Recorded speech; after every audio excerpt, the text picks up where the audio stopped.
네, 오늘 아침에 우리에게 주신 하나님의 은혜의 말씀은 마가복음 8장 34절 말씀입니다. 마가복음 8장 34절 다 같이 읽겠습니다. 무리와 제자들을 불러 이르시되 아무든지 나를 따라오려거든 자기를 부인하고 자기 십자가를 지고 나를 쫓을 것이니라. 아멘. 믿으십니까? 네, 어저께도 제가 마가복음 8장 34절을 통하여 자기를 부인하는 것의 의미에 대해서 제가 말씀을 드렸어요. 기억하시죠? 자기 부인의 의미는 무엇입니까? 그것은 자기 결정권, self-determination, 그리고 자기 중심성, self-centeredness. 여러분 이 개념을 정확하게 기억하셔야 돼요. 자기 결정권, self-determination, 그리고 자기 중심성, self-centeredness로부터 철저하게 등을 돌리는 것이 자기 부인이다 라고 말씀을 드렸습니다. 그리고 그것을 구체적으로 두 가지로 말씀을 드렸어요. 자기 부인은 첫째, 자기의 옛본성에 대한 부인이고, 둘째는 하나님의 뜻이라면 나의 정당한 권리조차도 내려놓는 것이 자기 부인의 두 가지 의미라고 말씀을 드렸습니다. 자기의 옛본성을 부인하는 것이고, 하나님의 뜻이라면 그것 자체는 하등의 악한 것이 아님에도 불구하고 자신의 정당한 권리조차 부인하는 것이 자기 부인의 두 가지 의미라고 말씀을 드렸습니다. 오늘은 동일한 본문을 가지고 그리스도의 참 제자의 핵심적인 특징 세 가지를 성도님들과 나누고자 합니다. 디모데전서 4장 15절을 보시면 사도 바울이 자신의 영적인 아들인 디모데에게 이렇게 말씀합니다. 이 모든 일에 전심전력하여 너의 진보를 모든 사람에게 나타나게 하라. 이 모든 일에 전심전력하여 너의 진보를 모든 사람에게 나타나게 하라. 우리가 나타내야 될 진보가 있다는 것입니다. 그러면 우리가 나타내야 될 진보는 무엇인가? 이것을 오늘 말씀을 통해서 생각해 보고자 하는 것입니다. 우리에게 정말 중요한 것이 있다면 내가 지금 어떤 사람인가 하는 것이 아니라 내가 어떤 사람이 되어가고 있는가 하는 것이 정말 중요한 거예요. 이것을 깊이 생각하십시오. 내가 지금 어떤 사람인가 하는 것이 아니라 내가 어떤 사람이 되어가고 있는가. 이것을 교회에 적용하자면 우리 교회가 지금 어떤 교회인가 하는 것보다 더 중요한 것은 우리 교회가 어떤 교회가 되어가고 있는가 하는 것이 중요한 거예요. 우리 교회가 어떤 교회가 되어가고 있는가, 이것에 대해서 소망을 가지시고 그리고 책임을 가지신 여러분과 제가 될 수 있기를 간절히 바랍니다. 우리 교회의 미래의 모습을 사랑하실 수 있기를 간절히 바라요. 지금 현재의 모습은 여러 가지로 연약하고 부족한 것도 있고 어떤 의미에서는 다른 교회보다도 부족한 부분들이 많이 있을 수도 있어요. 그런데 우리 교회가 어떤 교회가 되어 가고 있는가, 무엇을 위해서 몸부림을 치고 있는가, 이것이 우리가 봐야 될 가장 중요한 내용이라고 볼 수 있다는 것입니다. 우리가 나타내야 될 진보는 세 가지로 말씀할 수 있습니다. 저를 따라하십시오. 그리스도를 아는 지식, 그리스도를 닮는 삶, 그리스도에 대한 증거. 여러분 이걸 정확하게 기억하십시오. 우리가 나타내야 되는, 반드시 나타나야 하고 나타날 수밖에 없는 진보는 세 가지예요. 그리스도를 아는 삶, 그리스도를 아는 지식, 그리스도를 닮는 삶, 그리스도에 대한 증거. 이 세 가지는 분리될 수가 없습니다. 이 세 가지는 항상 같이 가는 것입니다.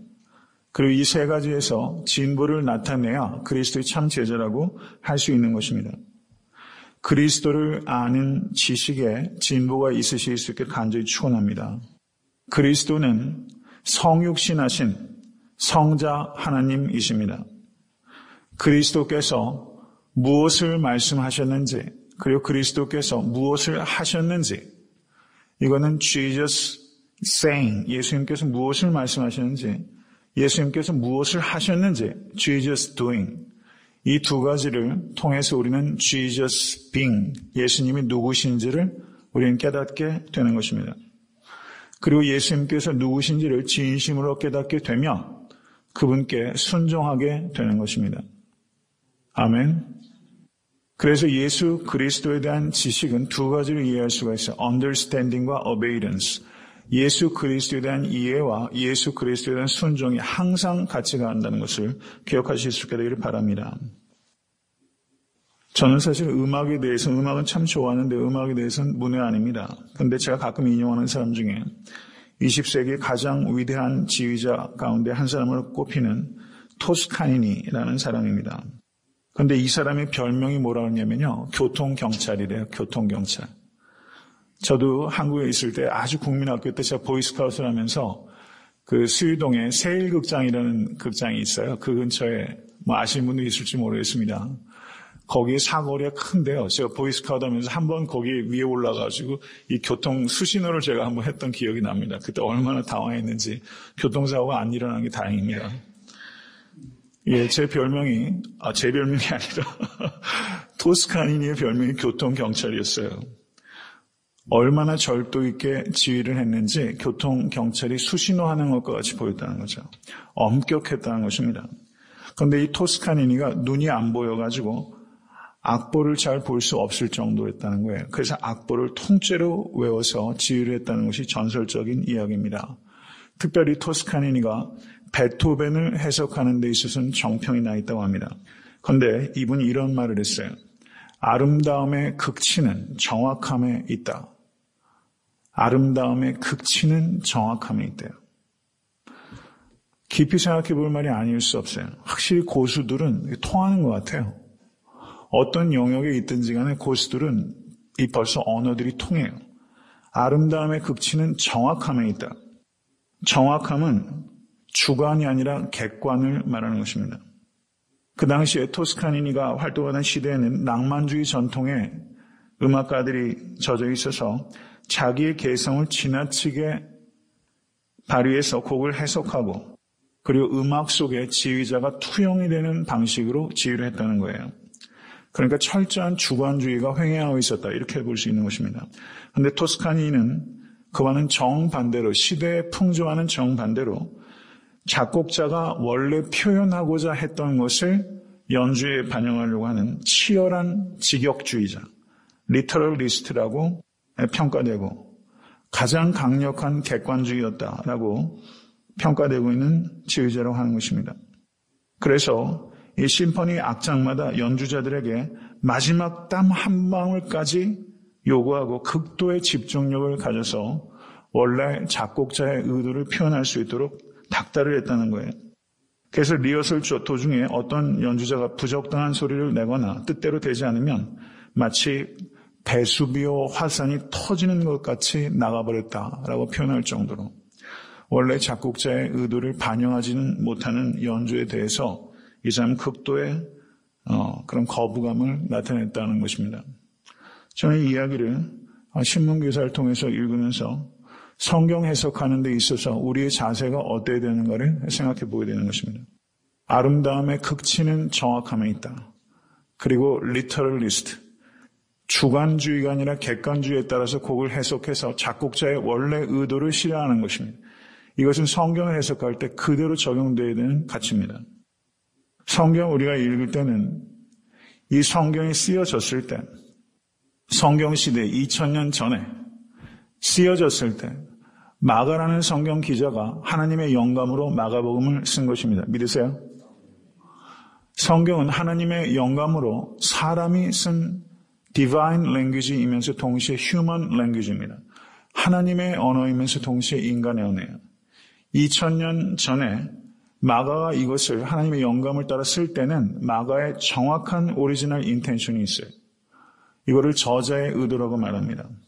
작곡자의 의도를 반영해야 되는 것처럼 우리가 성경을 해석할 때는 하나님의 의도, 그 의도가 저자의 의도 속에서 나타나는 것입니다. 그 의도가 무엇인지를 우리가 객관화시켜서 봐야 되는 거예요. 이것을 해석이라고 합니다. 이것을 엑소제시스라고 해요. 저를 한번 따라하세요. 엑소제시스. 이거를 엑소제시스라고 하는데 이거는 엑스란 말이 그리스어로 out of 한다는 뜻이에요. out of. 성경을 해석한다는 것은 성경에서 이 말씀이 튀어나와서 나에게 하시는 말씀을 리스닝하는 게 해석해요. 이게 해석입니다. 그런데 해석을 할 때 많은 경우에 오류를 범하는 게 무엇이냐면 성경을 읽을 때 아이스제시스랍니다. 엑스제시스 그리고 반대가 아이스제시스예요. 아이스란 말은 into 한다는 뜻입니다. into. 성경이 나에게 말씀을 하시도록 내가 그걸 들어야 되는데 내가 성경 안으로 들어가서 내가 읽고 싶은 대로 읽는 주관주의가 아이스제시스예요. 성경을 내 마음대로 쥐락펴락하는 것이 아이스제시스입니다. 내가 무슨 말을 하기 위해서 의도적으로 성경을 이용하는 것이 아이스제시스예요. 문학작품 읽듯이 하는 겁니다. 문학작품은 어떻게 합니까? 시인이 쓰면 그 다음부터는 이 시인은 시인의 것이 아니에요. 독자의 것이에요. 독자가 읽고 싶은 대로 읽고 나름대로 자기가 해석해버리면 끝입니다. 이거를 reader's response라고 합니다. 독자가 읽고 싶은 대로 읽어버리는 거예요. 그러면 됐다고 말하는 것입니다. 이것은 성경 해석의 주관주의예요. 이것을 우리가 철저하게 피해야 된다는 것을 우리가 깊이 생각해야 되는 것입니다. 성경을 해석할 때는 그때 그곳에서, 잘 따라하십시오. 그때 그곳에서 then and there 이렇게 말합니다. then and there 그때 그곳에서 what it meant 그것이 어떤 것을 의미했는가 하는 것을 객관적으로 찾아내는 것을 해석이라고 말합니다.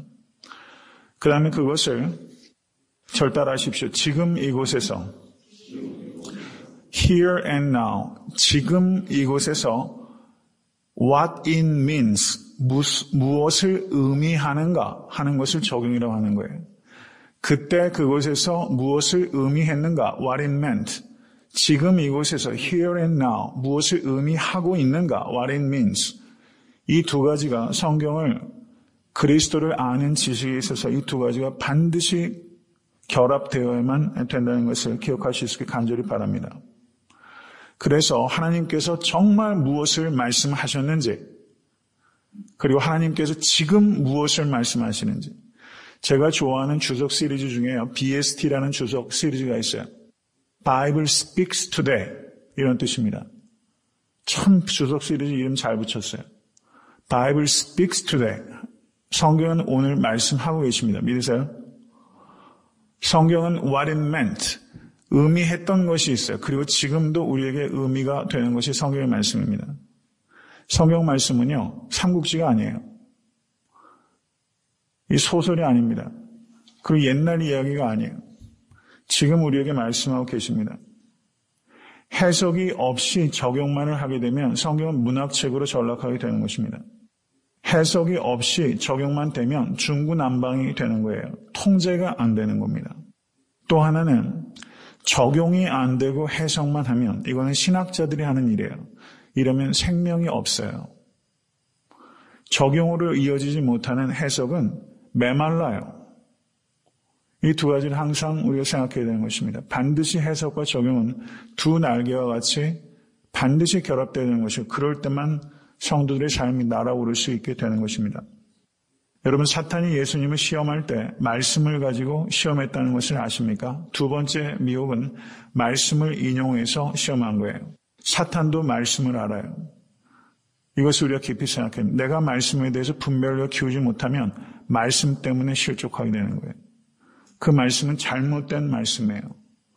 여러분 강대상에서 잘못된 말씀이 전파될 때가 있을 수 있다는 것을 여러분 경각심을 가지셔야 돼요. 이걸 생각하셔야 됩니다. 제가 의도적으로 혹은 지속적으로 뭔가 잘못된 메시지를 전한다면 저는 목사로서의 제 자격을 상실하는 것이라고 봐요. 여러분 기독교는 메시지의 종교입니다. 그리고 설교자는 메시지를 증거하는 데 가장 중요한 핵심적인 기능이 있어요. 그런데 목회자가 그 메시지를 바르게 증거하지 못한다면 여러분 사람을 웃기고 울리는 게 중요한 게 아니에요. 웃기고 울리는 걸로 따진다 보면요. 개그맨들 여러분 신학교 보내면 그 사람들이 아마 사람 제일 들었다 놨다 잘할 거예요. 그렇죠. 여러분 그렇게 해서 되는 일이 아니에요. 마음에 일종의 카타르시스가 느껴진다고 되는 게 아니에요. 그 정도의 감동을 주는 게 아닙니다. 여러분 성경 말씀이 성경 말씀대로 전파가 되면 그것 때문에 울고 웃게 되는 거예요. 은혜 때문에 울고 웃어야지 몇 마디 일러스트레이션이나 웃기는 말이나 웃기는 재주 가지고 웃고 울리는 거 가지고 되는 일이 아니에요. 유머가 필요하죠. 그렇지만 정말 중요한 것은 말씀이 바르게 선포되고 있는가 하는 것입니다. 거기에 집중하실 수 있어야 돼요. 그게 성도님들의 책임입니다. 문맥과 내용을 통해서 성경을 해석해야 됩니다. 문맥을 컨텍스트라고 하고 내용을 컨텐트라고 해요. 이것도 기억하셔야 돼요. 절 따라 하십시오. 컨텍스트. 컨텐트. 컨텍스트를 문맥이라고 하고 컨텐트를 내용이라고 그래요. 제가 지금 드리는 말씀은요. 성경 해석에만 국한되는 게 아니에요. 신문을 읽으실 때도 마찬가지예요. 똑같은 신문을 읽고도 잘못된 해석이 되는 경우가 너무 많아요. 책을 읽어도 책을 뚫고 들어가는 깊이가 달라요. 그렇지 않습니까? 독서 삼독이라는 말이 있습니다. 책을 읽을 때는 일단 책의 내용을 읽는 거예요. 그게 독서의 최고로 낮은 단계입니다. 두 번째는 책을 통해서 저자를 읽어요. 어떠를 읽어요. 그게 두 번째 단계입니다. 세 번째 단계는 책을 통해서 나를 읽는 것이 독서 삼독의 가장 높은 수준이에요. 책을 통해서 자기를 읽어야 돼요. 성경을 통해서 우리가 읽을 때 이 독서 삼독을 적용하자면 이 성경 말씀을 통해서 나를 스캐닝할 수 있어야 돼요. 여러분 깊은 차원의 독서가 들어가기 위해서는 제가 드리는 말씀, 간단하게 말씀을 드리지만요. 이것을 우리가 적용할 수 있어야만 된다는 것입니다. 성경을 주관적으로, 수동적으로 읽는 것에서 머물러서는 안 됩니다. 그런데 안타깝게도 많은 성도들이 그 차원에 머물러 있어요. 주관적으로, 수동적으로 읽어요. 그냥 설교 말씀 듣는 것으로 끝. 안 돼요. 능동적으로, 객관적으로 읽어야 됩니다. 그리고 편식하지 마시고 모든 하나님의 말씀을 먹으실 수 있기를 간절히 바랍니다. 성경은 하나님의 사랑의 말씀인 동시에 하나님의 진노의 말씀입니다. 이 두 말씀을 공히 먹으실 수 있기를 간절히 축원합니다. 저는 성도님들께서 형통한 삶을 살아가게 되기를 바랍니다. 형통한 삶을 살아가는 비결이 성경 뭐라고 말씀하는지 아십니까? 성경 말씀을 묵상한 결과가 형통한 삶이에요. 성경 말씀을 깊이 묵상하면 형통한 삶이 반드시 이어질 수밖에 없습니다. 여러분 기억하실 수 있게 간절히 바랍니다. 왜냐하면 하나님께서는 눈에 보이는 것이 아니라 하나님의 말씀을 신뢰하는 자에게 능력을 베푸시기 때문입니다. 두 번째는 그리스도를 닮는 삶의 진보가 있어야 됩니다. 성령께서 하시는 일은 두 가지예요. 그리스도를 우리에게 나타내는 일과 그리스도를 닮게 하는 일 두 가지입니다. 그리스도를 나타내는 일, 그리스도를 닮게 하는 일, 이 두 가지를 성령께서 하시는 거예요.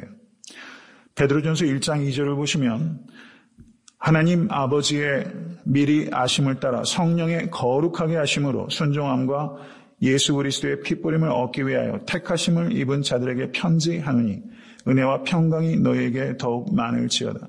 성령의 거룩하게 하심으로 누가 우리를 거룩하게 합니까? 성령께서 거룩하게 하십니다. 근데 성경을 읽으면 또 이렇게 말하는 구절도 있어요. 너희가 육신대로 살면 반드시 죽을 것이로되 영으로서 몸의 행실을 죽이면 살리니 거기에서 몸의 행실을 죽이는 사람은 우리들입니까? 성령님입니까? 거기서 몸의 행실을 죽이는 것은 우리가 죽이는 거예요. 제가 드리는 말씀은 우리를 거룩해 하시는 이는 성령님이시고 또 우리의 몸의 행실을 죽이는 것은 또 우리의 책임도 있다는 거예요.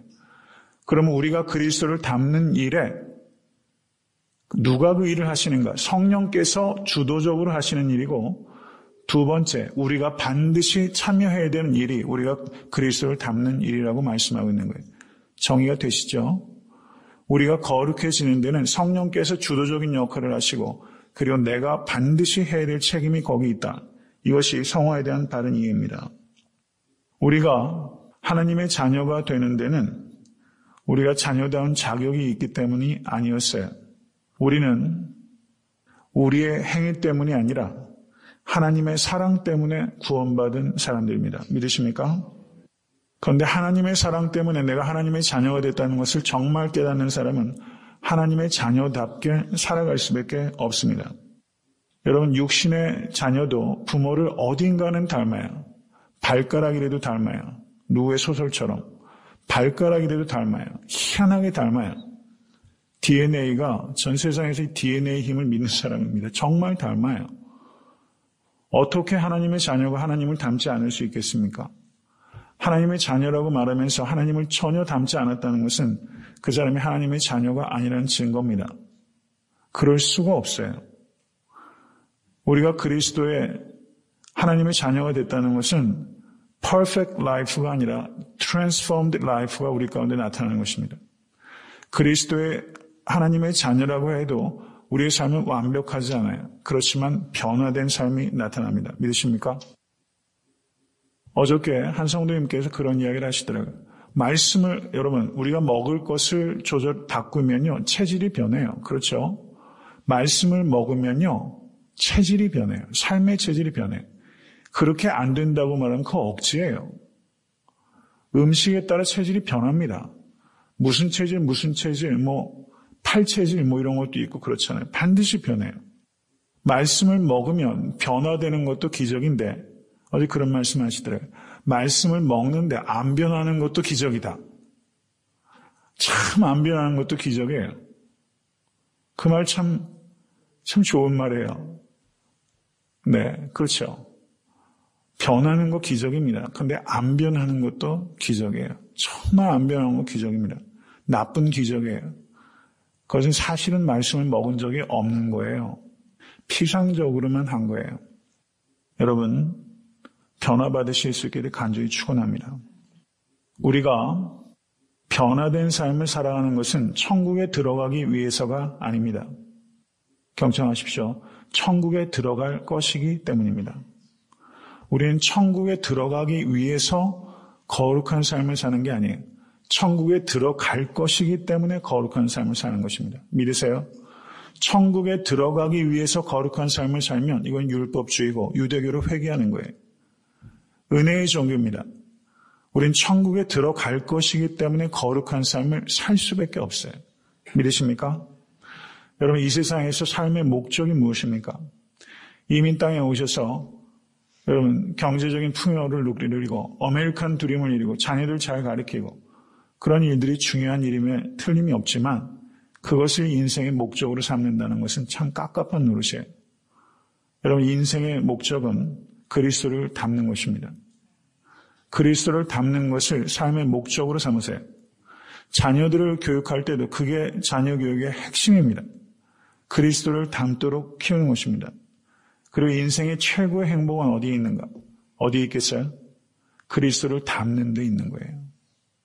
그리스도를 닮는 데서 인생의 최고의 단맛을 느끼시는 여러분과 제가 될 수 있게 되기를 주님을 간절히 축원합니다. 세 번째 진보는 그리스도를 증거하는 삶의 진보가 있어야 됩니다. 오직 우리 주 예수 그리스도만을 통하여 구원을 얻는 것을 믿으십니까?